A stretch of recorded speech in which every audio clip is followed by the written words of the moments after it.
Have you ever stared at a history book and thought, why should I care about this? Pages filled with dates, names, and wars, no emotion, no story. But what if I told you history was never boring? It was full of fire, blood, dreams, and moments that shaped who we are today. This is not about kings and queens written in dusty pages. This is about people just like us who lived, loved, and fought for survival. So, let's travel back. Let's open the pages that the world forgot. The beginning. It was a cold morning in the year 1347.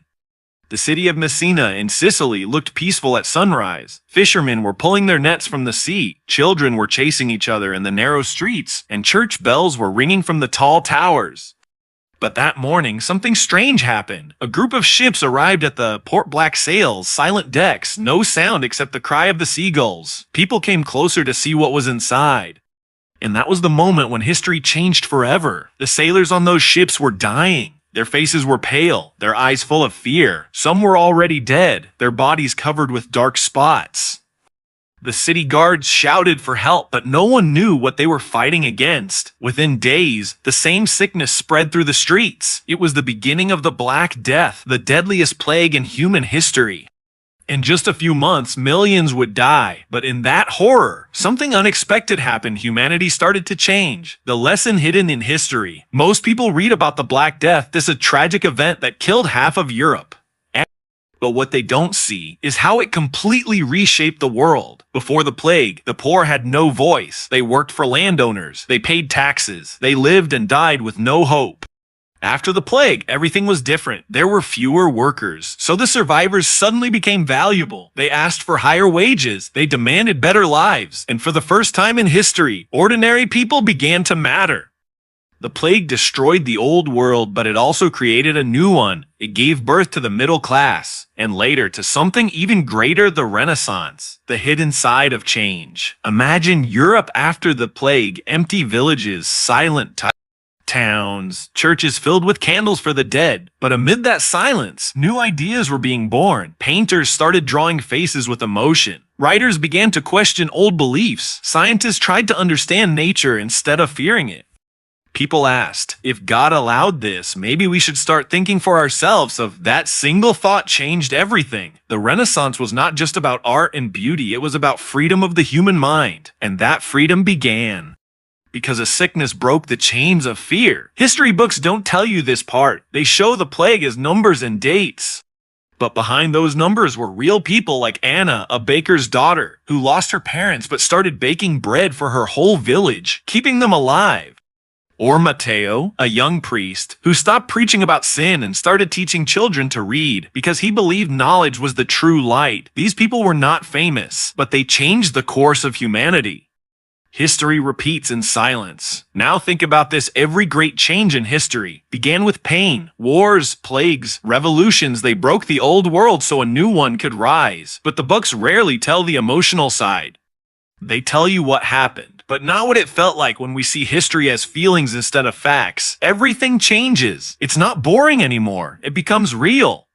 The fear of losing someone, the courage to rebuild, the hope to start again, those are not old emotions. They are the same things we feel today, the deeper message. That's why I say history isn't about memorizing events.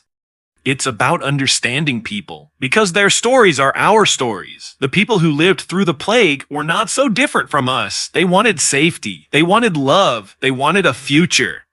And when everything collapsed, they didn't give up. They rebuilt their world brick by brick, dream by dream. From their suffering came art, science, and progress. From their darkness came light. So next time someone says, history is boring, remember this: the world you live in exists because someone, long ago, refused to stop hoping. The year is 1492. The wind hits the sails. 3 small ships move slowly across a deep, endless ocean. No one knows what lies ahead. The men on board are afraid. Some whisper prayers. Some stare at the dark waves, thinking they will never see home again. And at the front of the largest ship stands a man, Christopher Columbus. He believes the world is round, and that if he sails west, he will reach Asia. But he is wrong. He is about to find a new world instead. The fear of the unknown. Back then, people were afraid of the sea. They thought monsters lived under the waves. They believed the edge of the world would swallow ships whole. But curiosity is stronger than fear. That curiosity pushed sailors like Columbus, Magellan, and da Gama to go beyond what anyone had ever seen. They didn't have GPS, no maps, no idea what storms would come. Yet they went, because they wanted to know, and that simple human desire to discover changed everything. The discovery that changed the world. When Columbus reached land, he thought he was in India. But it was a place no one in Europe had ever seen before the Americas. That moment started the age of discovery, a time when new maps were drawn, new trade routes were made, and different worlds collided. It sounds exciting, but it was also dark, because discovery came with greed. Europe wanted gold, land, and power, and in their hunger, they forgot the people who already lived in those lands. The same spirit that made humans explore also made them conquer. That's one of the great lessons of history. Progress and pain often walk together. The cost of discovery. Imagine being one of the native people, seeing strange ships arrive at your shores for the first time.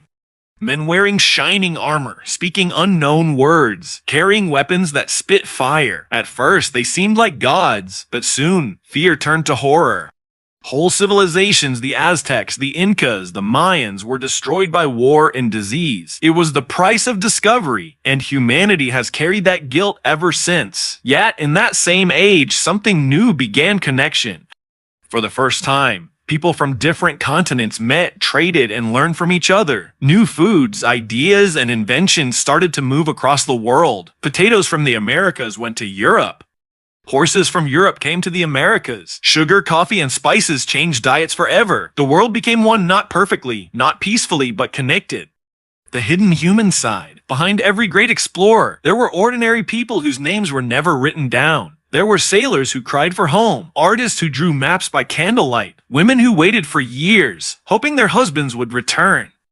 There was courage and love, but also loss and silence. History only tells us the big names: Columbus, Magellan, da Gama, but the true story was written by thousands of nameless souls who faced the unknown with trembling hands and open hearts. That's why history isn't boring. It's human. The age of curiosity. This time of discovery didn't stop at travel. It opened the door for science. If the world was bigger than people thought, then maybe the universe was too. Soon, people began to look up at the stars. They questioned the old beliefs that Earth was the center of everything. Copernicus said, the Earth moves around the sun. The church said he was wrong. Galileo looked through a telescope and proved it. He was arrested, but his ideas survived and changed how we see the world forever. Curiosity broke the walls of ignorance. The same fire that sent ships across oceans also sent minds beyond the stars. The hidden meaning. The age of discovery wasn't just about land. It was about understanding.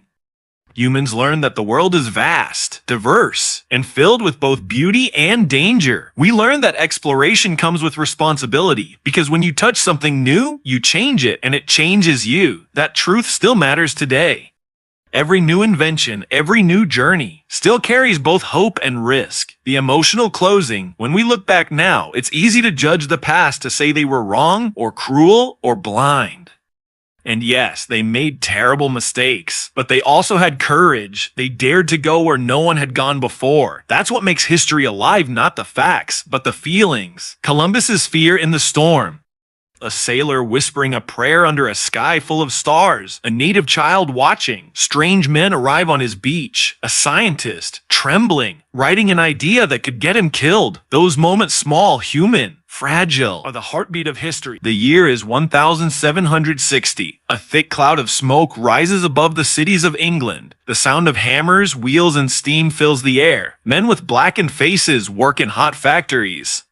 Children run through muddy streets carrying coal, and the world, quietly, suddenly, begins to change forever. This was the birth of the Industrial Revolution, the time when humans learned how to move the world with machines.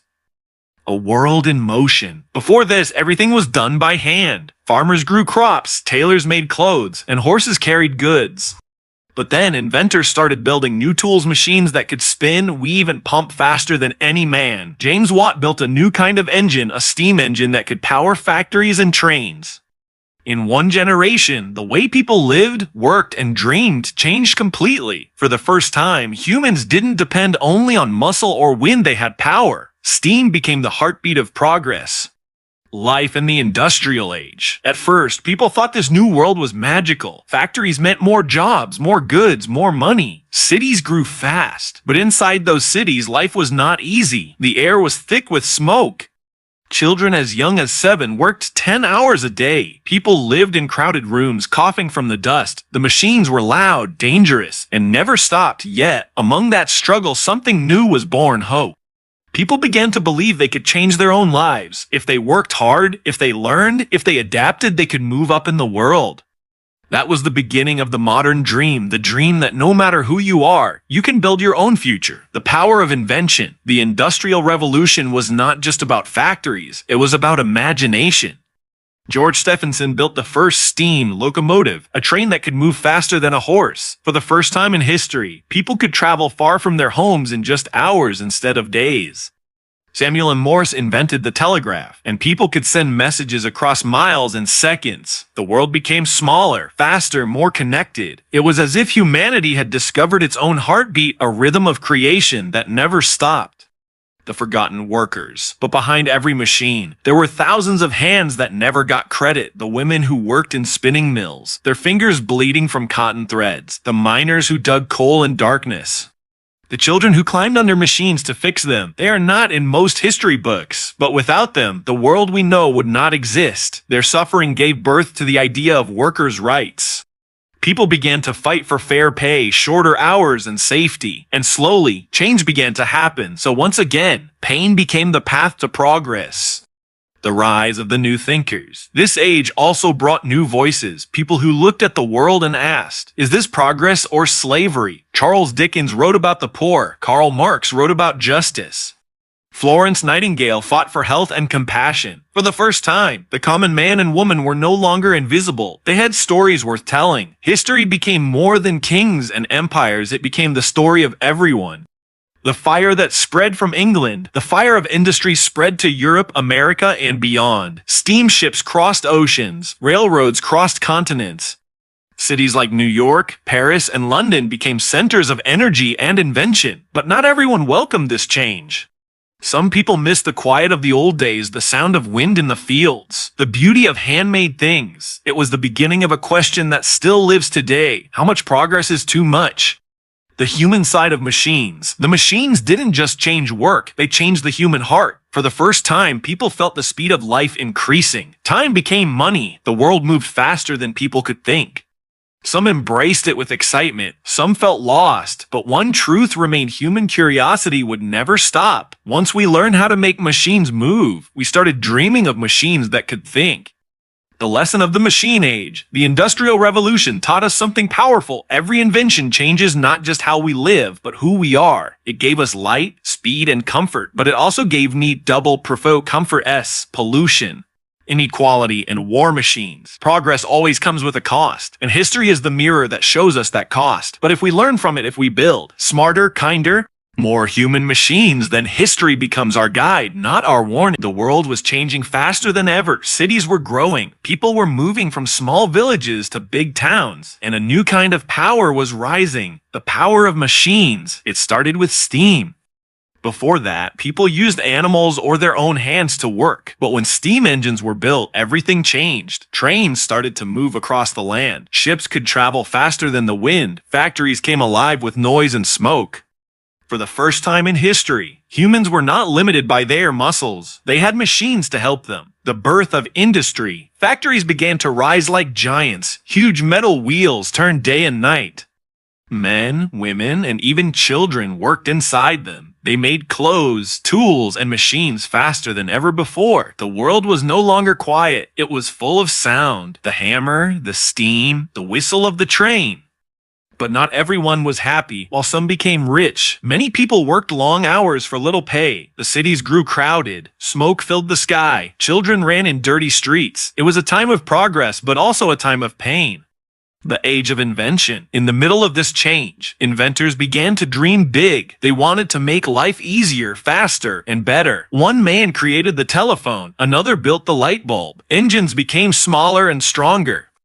Electric power filled the cities with light. The world was waking up. People could travel long distances. They could speak across cities. They could work even after sunset. It was as if magic had entered the world, but it wasn't magic. It was human creativity. A new kind of war. But every invention has two sides. The same machines that helped people were soon used in wars. Guns became faster. Tanks rolled across battlefields. Airplanes dropped bombs from the sky. Millions of lives were lost in the Great Wars. It was a dark time for the world. But even in the darkest days, humanity never stopped creating. Doctors found new medicines. Scientists built radios and early computers. The dream of peace and progress was still alive. The human spirit. Through every storm, people held on to one thing, hope. A hope that one day, machines would serve humanity, not destroy it. A hope that invention could make life fair for everyone. And in the middle of this hope, the world entered a new chapter, the age of information, where thoughts would travel faster than any train. Closing scene of Part 4. Imagine. Standing in an old factory. The walls are dark. The air is thick with smoke. You hear the sound of steam engines echoing. Now imagine that same place. 100 years later, a clean lab with bright lights. Computers humming softly, scientists smiling as they create the future. That is what history really is. A long journey from noise to knowledge, from steel to silicon, from darkness to light.